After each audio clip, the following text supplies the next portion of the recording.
దొరబాబు ఇప్పుడు నీ జర్నీ కానీ నా జర్నీ కానీ ఆది గారితో 12 సంవత్సరాల నుంచి సాగుతూనే ఉంది. నిన్న కూడా మనం ఈవెంట్కి వెళ్ళి వచ్చాం, ఆది గారు నేను.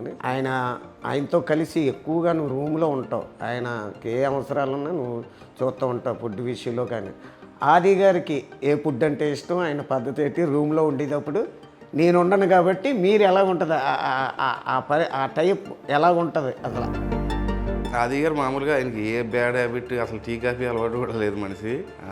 అతను ఏంటంటే ఫుడ్ బాగా ఇష్టపడతాడు. అది ఎక్కడ దొరికినా కానీ మంచి ఫుడ్ ఎక్కడ దొరికిందంటే దానికోసం 1 గంట లేట్ అయినా తెప్పించుకుని తింటాడు. అంత నాకు ఇష్టమే ఫుడ్ అంటే. మేము మామూలుగా తినేటప్పుడు మేము కంటిన్యూగా ఏదో ఒకటి తినాం, కానీ తినే 1 పూట 2 పూటలు అయినా కానీ మంచి ఫుడ్ ఎక్కడుందో, ఏది టేస్ట్ అనిపిస్తుందో, మంచి టిఫిన్ కానీ, మంచి బిర్యానీ కానీ, మంచి మీల్స్ కానీ, ఏదన్నా మంచి కర్రీస్ కానీ ఎక్కడ బాగుంటాయో అక్కడ ఒక 100 రూపాయలు ఎక్స్ట్రా అయినా సరే 1 గంట లేట్ అయినా కానీ అవి తెప్పించుకుని ఇద్దరు నీట్గా తింటాం. లేదంటే నన్ను ఏదో కూర ఉండమంటుంటాడు. ఆయనకి నేను వండిన కూర కూడా బాగా ఇష్టపడుతుంటాడు, అది బాగా తింటుంటాడు.